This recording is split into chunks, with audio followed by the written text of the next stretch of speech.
Iran ಮತ್ತು Israel ನಡುವೆ ದಾಳಿಯಿಂದ ಮಧ್ಯಪ್ರಾಚ್ಯದಲ್ಲಿ ಯುದ್ಧದ ಕಾರ್ಮೋಡ ಹೆಚ್ಚಾಗ್ತಾ ಇದೆ. ಕನ್ನಡಿಗರು ಸೇರಿದಂತೆ ಲಕ್ಷಾಂತರ ಭಾರತೀಯರು ಯುದ್ಧ ಭೂಮಿಯಲ್ಲಿ ಸಿಕ್ಕಾಕೊಂಡಿದ್ದು ಜೀವ ಭಯದಲ್ಲಿದ್ದಾರೆ. ನಮ್ಮನ್ನ ರಕ್ಷಣೆ ಮಾಡಿ ಅಂತ ಹೇಳಿ ಅಂಗಲಾಸ್ತಿದ್ದಾರೆ. ಇದರ ಬೆನ್ನಲ್ಲೇ ರಾಜ್ಯ ಸರ್ಕಾರ ಕನ್ನಡಿಗರನ್ನ ಸುರಕ್ಷಿತವಾಗಿ ಕರೆತರುವಂತಹ ಅಭಯವನ್ನ ಕೊಟ್ಟಿದೆ.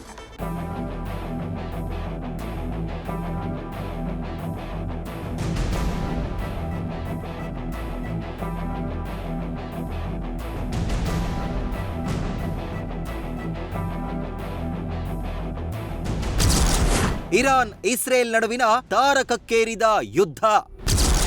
ಕನ್ನಡಿಗರ ರಕ್ಷಣೆಗೆ ಬದ್ಧ ಎಂದ ಸಿಎಂ ಸಿದ್ದರಾಮಯ್ಯ. ಇಸ್ರೇಲ್ ಹಾಗೂ ಇರಾನ್ ನಡುವಿನ ಯುದ್ಧ ಭೀಕರ ಸ್ವರೂಪವನ್ನ ಪಡೆದುಕೊಳ್ಳುತ್ತಿದೆ. ಇರಾನ್ನ ಸರ್ವೋಚ್ಚ ನಾಯಕ ಖಮೇನಿ ಹತ್ಯೆಗೆ ಸಿಡಿದೆದ್ದಿರುವ ಇರಾನ್ ಪ್ರತಿಕಾರದ ಜ್ವಾಲೆಯಲ್ಲಿ ಕುದಿಯುತ್ತಿದ್ದು ಅಮೆರಿಕದ ಸೇನಾ ನೆಲೆಗಳಲ್ಲಿರುವ ದೇಶಗಳ ಮೇಲೆ ಅಟ್ಯಾಕ್ ಮಾಡುತ್ತಿದೆ. ಇದರಿಂದ ಮಧ್ಯಪ್ರಾಚ್ಯದಲ್ಲಿ ಆತಂಕದ ಕಾರ್ಮೋಡ ಆವರಿಸಿದ್ದು ವಾಯು ಪ್ರದೇಶವನ್ನ ಬಂದ್ ಮಾಡಿದೆ.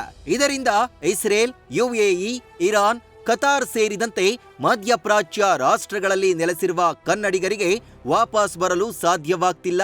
ಜೀವವನ್ನ ಕೈಯಲ್ಲಿ ಹಿಡಿದು ರಕ್ಷಣೆಗಾಗಿ ಮೊರೆ ಹಿಡಿದಿದ್ದಾರೆ. ಇದರ ಬೆನ್ನಲ್ಲೇ ರಾಜ್ಯ ಸರ್ಕಾರ ಮಧ್ಯಪ್ರಾಚ್ಯದ ಯುದ್ಧ ಭೂಮಿಯಲ್ಲಿ ಸಿಲುಕಿರುವ ಕನ್ನಡಿಗರನ್ನ ಸುರಕ್ಷಿತವಾಗಿ ಕರೆತರಲು ಅಭಯ ನೀಡಿದೆ.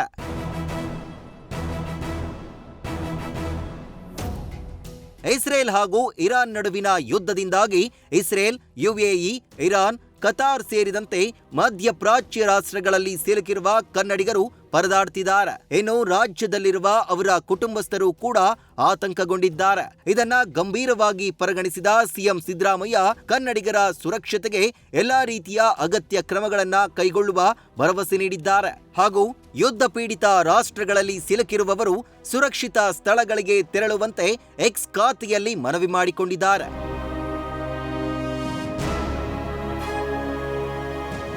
ದುಬೈನಲ್ಲಿರುವ ಕನ್ನಡಿಗರ ಜೊತೆ ವಿಡಿಯೋ ಕಾಲ್ನಲ್ಲಿ ಮಾತನಾಡಿದ ಸಿಎಂ ಸಿದ್ದರಾಮಯ್ಯ ಅವರಿಗೆಲ್ಲ ಧೈರ್ಯ ತುಂಬಿದ್ದಾರೆ. ಚೆನ್ನಾಗಿದ್ದೀರಾ?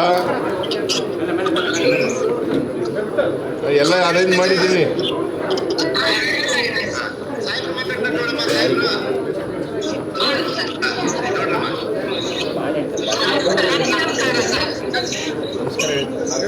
ನಮಸ್ಕಾರ.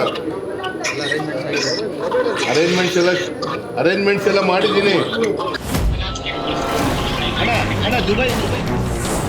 ಇನ್ನು ಖಮೇನಿ ಆತ್ಮಕ್ಕೆ ಶಾಂತಿ ಕೋರಿರುವ ಸಿಎಂ ಟ್ರಂಪ್ ಅವರ ದ್ವಂದ್ವ ನೀತಿಗೆ ಕಿಡಿಕಾರಿದ್ದಾರೆ. ಅಮೆರಿಕದ ಟ್ರಂಪ್ ಇನ್ನೊಂದು ಕಡೆ ಯುದ್ಧ ಮಾಡಿಸ್ತಾರೆ. ಇದು ತದ್ವಿರುದ್ಧವಾದಂಥ ನಿಲುವು. ಇದನ್ನು ನಾನು ತೀವ್ರವಾಗಿ ಖಂಡಿಸ್ತೇನೆ. ಖಮೇನಿ ಅವರು ಹತ್ಯೆಯಾಗಿದ್ದಾರೆ ಅಂಥೇಳಿ ಟಿ ವಿನಲ್ಲೆಲ್ಲ ಬರ್ತಾ ಇದೆ. ಇದು ಖಂಡನೀಯವಾದಂಥದ್ದು. ಮತ್ತು ಅವರ ಆತ್ಮಕ್ಕೆ ಚಿರಶಾಂತಿ ದೊರಕಲಿ ಅಂಥೇಳಿ ಅವ್ರನ್ನೆಲ್ಲ ವಾಪಸ್ ಕರ್ಕೊಬರಲಿಕ್ಕೆ ಪ್ರಯತ್ನ ಮಾಡ್ತೀವಿ. ನಾವು been in touch with the foreign affairs ಇದು ಸಚಿವಾಲಯ ಸೆಕ್ರೆಟರಿಯೇಟ್ ಜೊತೆ ಟಚ್ನಲ್ಲಿದ್ದೀವಿ. ನಾನು ಚೀಫ್ ಸೆಕ್ರೆಟರಿಗೂ ಮಾತಾಡಿದ್ದೀನಿ. ನಿನ್ನೆ ಮಾತಾಡಿದೆ, ಇವತ್ತು ಮಾತಾಡಿದೆ, ಬೆಳಿಗ್ಗೆನೂ ಮಾತಾಡಿದೆ. So all our Indians are safe. ಇನ್ನು ಯುದ್ಧ ಪೀಡಿತ ಪ್ರದೇಶದಲ್ಲಿ ಕೆಲವು ಶಾಸಕರು ಕೂಡ ಸಿಲುಕಿಕೊಂಡಿದ್ದಾರೆ. ಎಲ್ಲ ನಾಗರಿಕರನ್ನ ರಕ್ಷಣೆ ಮಾಡಬೇಕು ಅಂತ ಡಿಸಿಎಂ ಡಿಕೆ ಶಿವಕುಮಾರ್ ಕೇಂದ್ರ ಸರ್ಕಾರಕ್ಕೆ ಮನವಿ ಮಾಡಿದ್ದಾರೆ. ಹಾಗೂ ಇರಾನ್ ಮೇಲಿನ ಅಮೆರಿಕ, ಇಸ್ರೇಲ್ ದಾಳಿಯನ್ನ ಖಂಡಿಸಿದ್ದಾರೆ. ಎಲ್ಲ ನಾಗರಿಕರು ನಾವು ರಕ್ಷಣೆ ಮಾಡಬೇಕು.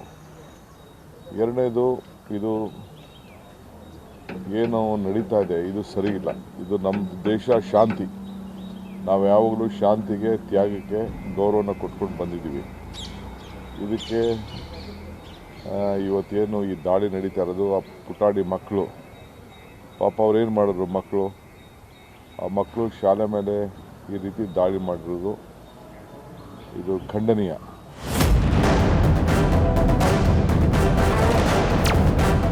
ಅದೇನೇ ಇರಲಿ, ಯುದ್ಧ ಪೀಡಿತ ಮಧ್ಯಪ್ರಾಚ್ಯ ದೇಶಗಳಲ್ಲಿ ಸಿಲುಕಿರುವ ಕನ್ನಡಿಗರನ್ನ ರಾಜ್ಯ ಮತ್ತು ಕೇಂದ್ರ ಸರ್ಕಾರ ಸುರಕ್ಷಿತವಾಗಿ ಕರೆತರಲು ಸೂಕ್ತ ಕ್ರಮಗಳನ್ನ ಆದಷ್ಟು ಬೇಗ ತೆಗೆದುಕೊಳ್ಳಬೇಕಾಗಿದೆ.